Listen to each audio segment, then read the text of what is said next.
Are you here to talk about books? Are you here to talk about books? Well, you've come to the right place. Hi, my name is Catherine, and I'm here to talk about books, so come on in, take a seat, grab a snack, stay a while. This is my February wrap-up, so these are all the books that I read in February, and February was a great month. I read some really great stuff, so I am really excited to share these picks with you. I read 4 books again. We're on a bit of a roll. January I read 4 books. February I'm reading 4 books. It's starting to be a bit of a trend.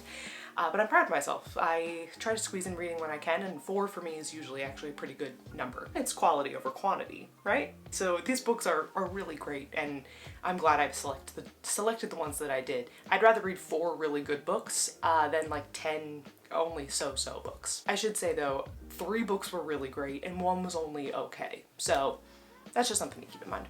But anyway, let's start. The first one that I finished, I don't have them in order here. The first one that I finished was The Night Circus by Erin Morgenstern. Honestly, I'm kind of matching. I didn't even realize I did not even plan that. I did not plan that. I'm wearing the same colors as the Circus. If I was one of the followers of the Circus though, a true follower, I would wear a little pop of red. But anyway, The Night Circus by Erin Morgenstern. This is a fantasy with some light romance thrown in about this sort of mystical circus that pops up unexpectedly, and it's being controlled by these 2 dueling magicians who, since they were little kids, they've been put into this kind of pact where they have to duel and show their skills and show off their skills basically until the death. Celia and Margot. But they wind up falling in love. And honestly, this is so out of my comfort zone. This is not a book I would usually pick. I was a fantasy reader as a kid, but as I've gotten older, I'm just not drawn to them as much. This was out of my comfort zone. I don't usually pick something like this, but people that I knew who read this book, and just like Goodreads, the book world in general, just seems to love this book so much that I was like, I'll give it a shot. Like, I'll do it. And I really loved it. Like, I really, really loved this book. The language was like so rich and beautiful, but not overly ornate. Like, it wasn't like we were spending so much time in the language that the plot was getting lost. There is a good plot and it's getting, you know, it goes pretty steadily on and she does a good job mastering it, but the language itself is just so stunning.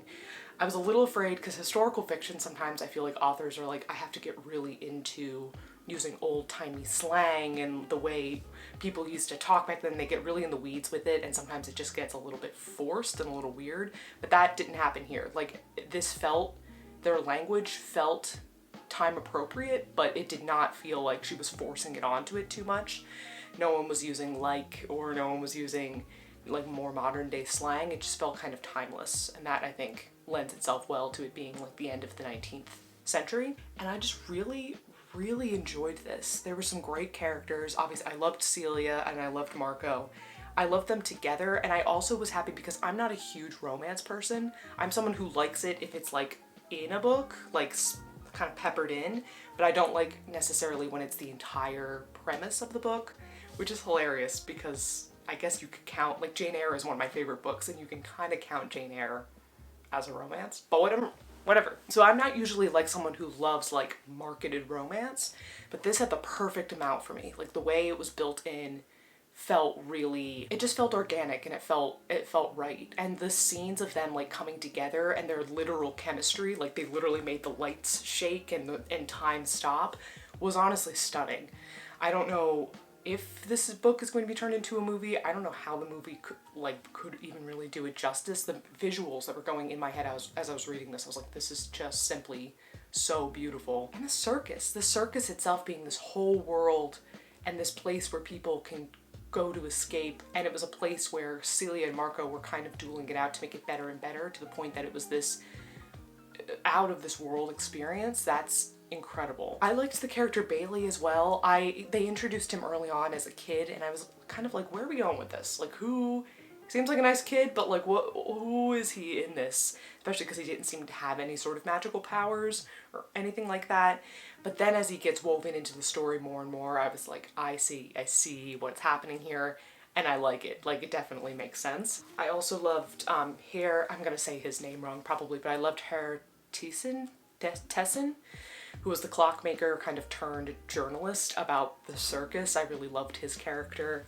I love Tsukiko, and the reveal of who she was in it was really cool. The way she shows up in that one dinner scene and just starts doing her contortionist act, I was like, this woman, like, this is it. She was a great character. She was a really cool character. If we're comparing the magic of Celia and Marco, I thought Celia's powers were kind of cooler, if we're being honest. Like, she could do really cool, like, object shape-shifting stuff. Like, if she's at a party, she could be wearing a red dress, but then when she's talking to someone else, she changes her color based on what that person would like, and I just think like that's really cool.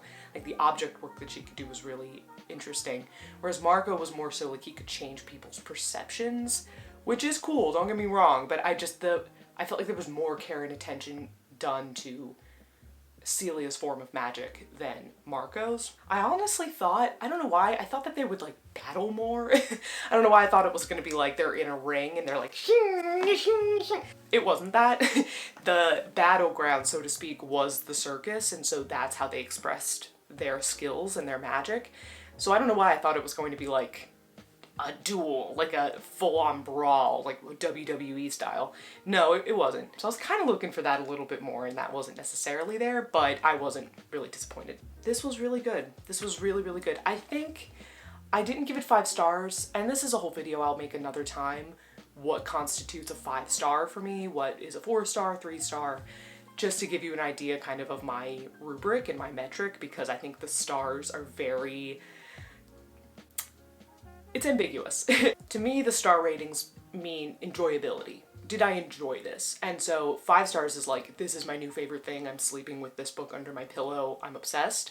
Whereas 4 is like, I really liked it. 2 maybe loved it, but it's not like a new favorite. So this is definitely a 4-star read. This was very, very fun, but I don't think I had the same like emotional attachment that I know a lot of people I know in my life do. So, The Night Circus. She was lovely. She was a lovely time. Next we finished. This was just kind of a random one I picked up. I literally just picked it off my shelf and just started reading the first page, and then I just kept going. And this was kind of to sneak in like a shorter read, but I'm actually very glad I read this because it was top tier. What We Talk About When We Talk About Love by Raymond Carver. This is a book, I feel like my parents had this book in the house growing up, a different edition, like an older, maybe 90s edition. And I always was intrigued by the title. I was like, what we talk about when we talk about love? And it's that cover that has like the woman on the bed kind of like looking down. I swear they have this book, but I got this book at a little free library, and this is just a different edition. And I got it, I think, for like $1. No, I got it for $2. But this is really, really good. If you want like top tier short stories, which is really what Raymond Carver is known for, he's like the master of the short story, pick this up. I will say, if you don't like ambiguity, if you don't like things kind of ending on a minor note or things just kind of not resolving, you won't like these. This man is very, very vague. And I feel like I bring this up a lot on my channel, that I read things that feel very sparse or feel very nonchalant or just kind of baseline, but there's so much hidden underneath. But that is truly the only way I can really describe these. The way these stories, if I had to personify them, it's like if you go into an 80s dive bar, you could still smoke, so it's really in there, so it's really smoky, and you go to the end of the bar and there's just like some, maybe like close to middle-aged man drinking a beer by himself. There's a little thing of peanuts by him, and you just kind of sit, not next to him, but the seat over from him, and he just kind of looks at you and says something like a non sequitur, something kind of weird. And then he tells you a weird story. Like that to me is like what the atmosphere of all these stories felt like. And I just thought it was so cool, because usually in a short story collection, there's a couple that are like, yeah, that one was okay, or meh. But I've read short story collections where they don't feel like they're meant to be part of the same collection. They do just kind of feel like they've been randomly like thrown in together, with the exception of any Joan Didion's collections always feel like they're part of a whole. And when I read, even though I didn't love it, Good Scent from a Strange Mountain, they even though I wasn't a big fan of those stories, they were all tonally very similar, so it made sense they were in the same collection. But that is definitely the case, like in this collection. All of these characters live in the same world. It's very obvious. And he was just a master of this like very bleak, but almost yearning tone. Like there was like his characters were so lonely and they wanted things, but no one could really communicate or get out what they want. If you're lonely, I don't recommend reading this. Is like a very lonely worlds these characters are living in. Again, they're trying to reach out, but they can't. Standalone stories in here, like ones that I think were really great. I liked the bath. Tell the Women We're Going that one was crazy. That was one where I kind of saw where it was going, but I couldn't. I was like, no, it's not gonna go that way. And then I was like, oh, it did. The last sentence just like changes everything. Tell the Women We're Going was really good. After the Denim was good. That one's about kind of aging and kind of not liking the younger generations. So Much Water, So Close to Home. Oh my God. Popular Mechanics. Popular Mechanics was maybe only 3 or 4 pages, but I was just like, it was, the way he built the tension was so insane. And then again, that last sentence, he just dropped a bomb without having to say much at all. Like he didn't even have to explicitly say what happened, but you knew what happened. And I was like, I read it right before I went to bed and I like put it down and just was like, oh. Popular Mechanics, really, really good story, like really well done. And then the story when we talk, like the title story, what we talk about when we talk about love. Apparently it's featured, I've never seen this movie, which is crazy. I don't know how I haven't seen it at this point, but Birdman, apparently that story features in that movie somewhat prominently. So now I'm like, oh, I gotta watch Birdman to see how that story fits in. The first story, Why Don't You Dance, is the one that kind of introduces you into the whole world. And it took me a minute. Like I read it and I was like, what are these? Like, what is this story? What is this writing? What are these worlds that people are in? These stories are also so short that I would sometimes just go back and read them again. And that just enriched the experience more because I got it the first time and went, okay, what the heck happened? Then I went back and went, oh, there's so many little subtle shifts that he does that's pointing to what he's trying to get at. And again, I think it's just about humans trying to connect. It's about humans failing to connect, humans failing to express truly how they love and how they talk about love. It also reminded me kind of the worlds of Sam Shepard's plays. If you've ever read any of his plays, there's a collection of 7 of his plays that if you've never read him, I recommend getting. Buried Child, Fool for Love. Fool for Love had very similar feelings to this. Fool for Love is a crazy play. I feel like Sam Shepard and him would have probably been those two guys at the bar kind of talking to each other about their trials and tribulations in love. I highly recommend this. If you're looking for a good, there's like no good way to get this book without a glare. If you're looking for a good short story collection, you're looking for something that's a little bit of a challenge, because I found these to be a little bit challenging. If you're looking for something vague, but something that just kind of fills you with something discordant and kind of lonely and weird, but yet with a little bit of hope, these are the ones for you. These are really, really quite good. And this is something that I think I'll put back on my shelf, but every so often I'm just gonna go back and be like, how did he do that? Like, how did he do that? And go back to Popular Mechanics or go back to the title story and just see how he did it, because truly he's able to do so much with so little. So, Raymond Carver. What we talk about when we talk about love. This next one, 4.5 stars. I couldn't give it the 5 stars because I was like, I'm so disturbed. I find it hard to be like, I love it, because I'm like, I'm so saddened and so horrified and so disturbed that I don't know if I could give it like a full 5 stars, but it gets 4.5 for everything else, and that is Parable of the Sower by Octavia Butler.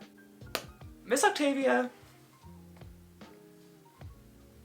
she just knows what she's doing. She won a MacArthur Genius Grant for a reason. She just knows how to master a plot. I had to read this for my book club, and when I came in hot. I was like, this book was amazing. It was disturbing, it was electrifying, it was riveting, it was everything. This woman just knows how to master a plot. She just... In Kindred, which I read last year, she was very plot focused, and the prose itself was pretty stripped back. It was pretty lean. Mostly, I think I said it in my wrap-up from 2023 video. I was like, she has no time. Like, she's just like, get to the plot, we gotta keep moving. This, I felt like, the prose is still stripped back. It's nothing as, like, ornate as this necessarily, but it still worked for this. In Parable of the Sower, that language is still stripped back, but there's a little bit more. Like she adds like a little bit more of flavor to the wording and the language.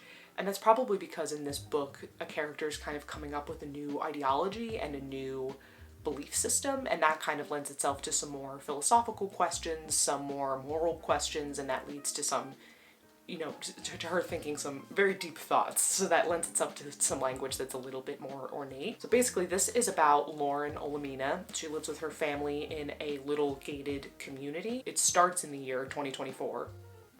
And it's in the wake of climate crisis. There's been insane climate crisis. She's living in the outskirts of Los Angeles, and her community has basically walled itself off. It's a community of like 11 houses. They've walled themselves off to protect themselves because there's been mass poverty, mass crime in the wake of this climate crisis. And it's about her coming up with this new ideology called Earthseed, which the basic foundations of it is that God is change. God isn't necessarily personification or something that is like a person that just does things to you. God itself is change. And in order to interact with God, you interact with change. God changes you and you change God, and vice versa. And it's her kind of coming up with this belief system as she's moving through the trials of living in this post-apocalyptic, or apocalyptic really, world, and her changing relationship with that world. And I won't get into too much about what happens, but basically she has to leave the community at some point and move on. And this was horrifying. I'm gonna talk about a horror book that I read that honestly just didn't give me any kind of heebie-jeebies, but this gave me the heebie-jeebies because this was real. She did not shy away from the violence at all at any time. Like she went full into it, and I appreciate that because she really is showing this is what it could be. If we get to a point that materials, raw materials, are scarce, if natural resources such as water become more so commodities and something that we have to purchase for a large price and isn't just available to us, this very well could happen. The fact that it takes place in 2024, I'm like, this kind of feels, never been to LA, but this could be LA next year. This is really like Octavia Butler saying, hey look, this is what could happen. And for that, it's terrifying. Octavia Butler obviously is known for science fiction elements, so there were elements in here that felt a little bit more science fiction-y. For example, there's some sort of drug in this world that if you ingest it, it makes you want to set fires, and you get pleasure from setting fires and seeing fires. So the people that take this drug kind of become known as pyros. They become these people that just cause insane destruction as they go because they set fires and they hurt people and they're aroused by destruction. There's that element, and there's also the fact that Lauren has a condition called hyperempathy. So anytime anyone near her feels something, gets hurt, is feeling upset, she feels it too. So if someone gets shot in the kneecap, she's getting shot in the kneecap, so to speak. Like, she feels it. It's because her mother was, when she was in the womb, her mother was taking some, like an early form of that fire drug and passed on this condition to her. And so as a result, she kind of has to keep this hyperempathy under check. Not a lot of people in her community know that she has this because it can make her very vulnerable, so she kind of keeps this to herself. But that means she has to make decisions and kind of be the judge, jury, and executioner in some cases when she comes across people that she has to maybe hurt and kill because she's feeling that hurt as well. So good. Like the questions that are being brought up in here, the plot itself is so harrowing and so scary. I'm reading it being like, she's, oh god, I was frightened for them, honestly, for a lot of it. And it just seemed like there was no respite. Like, there was hardly any times where she could just be like where she could just relax. The thought belief system was really interesting. And then at the end, she's with this new community, not to give too many spoilers, but she's basically forming her own new community on this land. And she's like, great, well, we can just live off the land here. Let's farm, we can build it up, we can make our own crops, we can live off this ourselves. And everyone else is saying, well, that won't work, or, well, what are we gonna do for work? We need to get jobs. And she keeps saying, no, this is the work. Like, this is what we have to do. This is the work itself. We don't necessarily need to go to these companies because company towns get started up again. If you know your history, you know company towns are no bueno. She's like, we don't have to go to these company towns. We don't have to be beholden to these corrupt systems that are going to basically enslave us. We can just work for ourselves. The land itself will give us the work to do. And that, I feel like, was really Octavia Butler being like, hello, that's what we need to be doing. We need to be going back to the land and working on the land itself instead of being reliant on these other systems to provide for us. Because in this world especially, the government, the police, they are not helping you. They are not going to help you at all. You have to rely on your own community that you've made and just work the land, which is something that I think as we progress in the way that we're progressing, I think is a very important note to take. Also, fun fact, their president that gets elected in this is called President Donner, D-O-N-N-E-R. I couldn't help but think of the Donner Party. Someone who is well-meaning but doesn't really know what they're doing and is taking people the wrong way through the Rocky Mountains. I just thought that was an interesting little point, but I don't know if that was necessarily on purpose, though Miss Butler's pretty smart. She might have meant that. But anyway, that's the side note. But this was excellent. This was so excellent. And I'm not a series person, but she wrote a second book. It's called Parable of... What is the name? Parable of the Talents. That is the second book that she has read. Parable of the Talents, which is basically just starts right back from where this left off and it continues on with the story. Apparently Octavia Butler was going to write more of these books, like she was really going to advance the plot much farther, but she unfortunately passed away before she was able to do so, so we only have 2 books. I'm not a series person, but this is a testament to this book. I finished this and I went, oh, I gotta read the next one. Like, I gotta get the next one and I gotta keep reading, which never happens to me with series. Usually I'll just read the first one and I kind of go, okay, and then I move on to something else. I don't know why that is, but it's a testament to this book that I finished it and I went, well, I gotta get Parable of the Talents. Like, I just gotta keep going. And I've heard from people who have read it that Parable of the Talents is like goes even darker. Like, it gets even worse.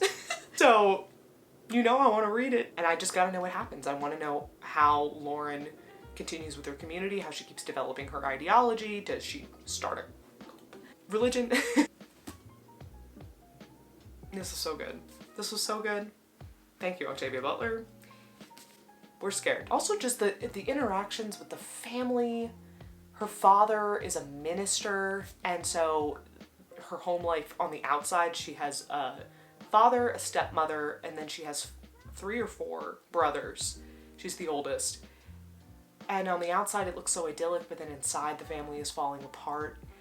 And if the family doesn't have each other in this very scary environment where people are really out to get you and out to get your resources, then who do you have?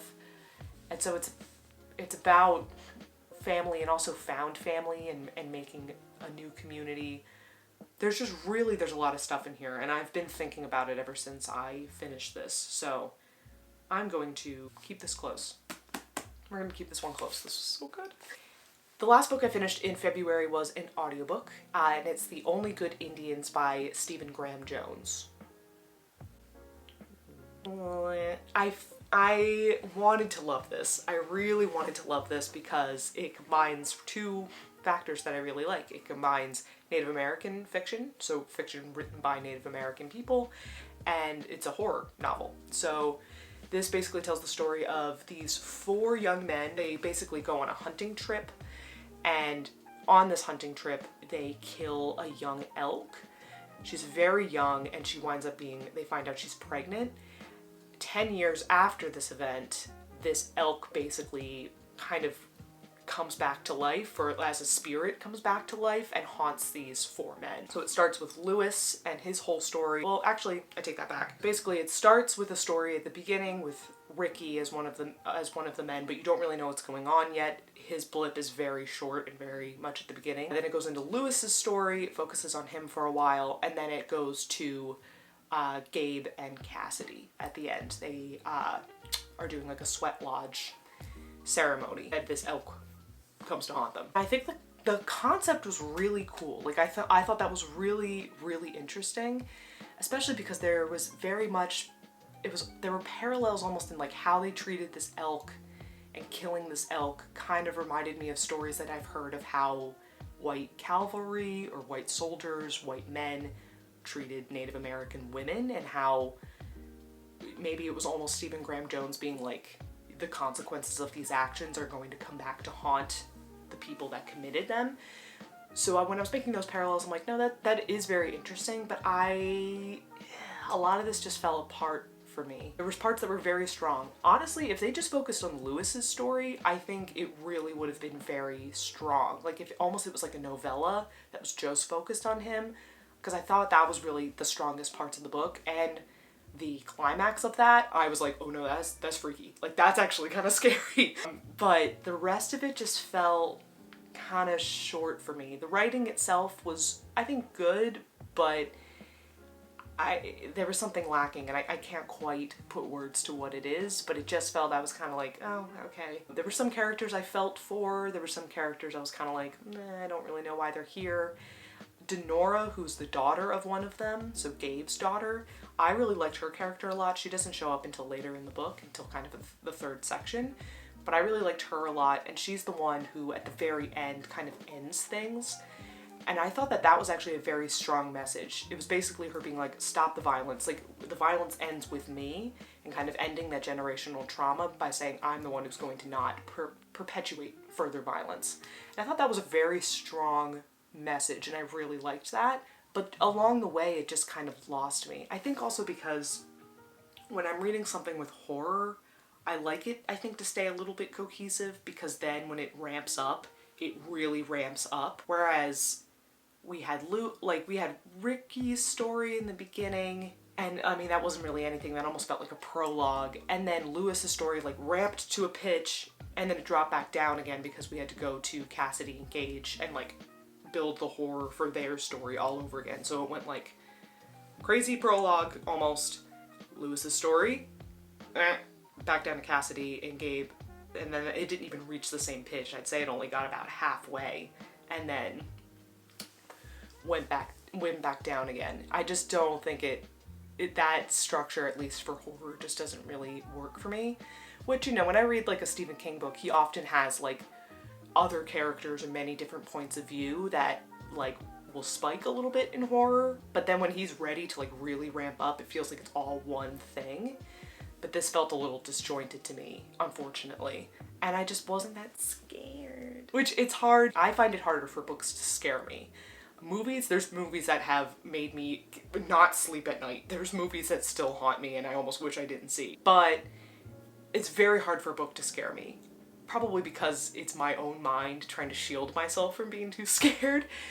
So it's hard. If a book really gets under my skin, they've done a very good job. But there was a couple points where I was like, whoa, that is gnarly.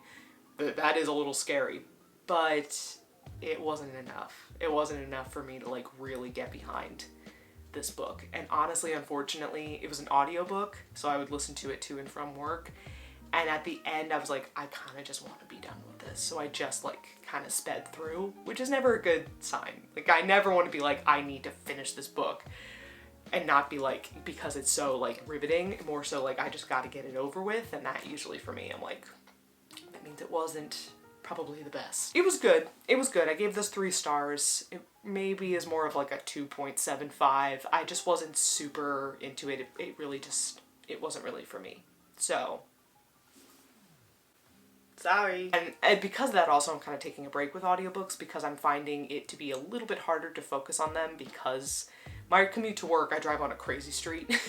There's a lot of stuff going on, so sometimes I have to pay attention to like the guy on the bike and the person who ran a red light, and there's craziness going on, so sometimes I can't quite focus on the book itself. So I'm taking a little break with audiobooks, and we're just sticking to print books for now. So it's just a little something. So yeah, those are the books I read for February. Overall, great. We found some new favorites-ish kind of favorites. We found some good fantasy books that might take me on more of a fantasy journey. We'll see. Continued good short story collections. We'll continue going down the short story path. And yeah, really good stuff. Just some current reads just for some updates. I am still reading Count Monte Cristo. I don't know why. I love reading this book when I'm in it, but I almost procrastinate on it or don't want to read it. It's like hard for me to pick up for some reason. But then when I'm reading it, I'm like, oh no, this is great. It's fun. So I have to just like keep going through it because I'm a little more than halfway right now, and I gotta just we gotta keep moving her along because I got other big books to read this year. And I am also reading Snow by Orhan Pamuk. I said I wanted to read this when it started snowing. Hilarious. It snowed one night a couple nights ago. Just a little bit of a snow, and I went, it's time for snow! And I picked it up, and then every subsequent day has been like 50s, 60 degrees, which for Chicago at this point, it being that warm, it's a little weird. But it literally snowed one night, and I went, it's time to start reading it, so I started. It's very good. It's very heavy and very dense. A lot of talks about religion and the state. It's a very political book, so it's a little heavy, but it is very good. And interspliced though, it's heavy and it's political, but it also is very poetic and contemplative. It's interesting. So we're liking it, but it's a lot. And then I'm reading Her Land, The Yellow Wallpaper, and Selected Writings by Charlotte Perkins Gilman. I was like, you know what? We might as well. So right now I'm just on Her Land, which is the kind of short novella that comes first in the collection. It's really good. It's really good. It's about these 3 American explorer men who find this society of just women. It's only women. They have children, but they're able to asexually reproduce. And they just have a little bit, what seems to me right now, because we haven't seen otherwise, it seems like it's really a utopia, just this female society. And they kind of take in these 3 men to kind of learn of their society, of American misogynist society, and learn from them and kind of keep them almost as little pets. And it's very interesting. The fact this was written in 1915, I'm like, this woman was thinking some big things. Like, she was thinking ahead of her time, and I think it was a way for her to be like, just hold a mirror up to American society and be like, oh, yeah, here are the social ills. By presenting them to these women who don't know what poverty is, who don't know what misogyny is, who just don't have men in their society, and what that would be like. So that's been great. I haven't gotten to The Yellow Wallpaper yet. I've just been on Her Land. So those are my updates, and those were my February reads. If you like this video, like it, comment, subscribe, share it. You can share it. And yeah. I never know how to end these. I'm always just like, okay, bye. I will be here again. I'll be talking about books, and I'll see you guys later. Bye.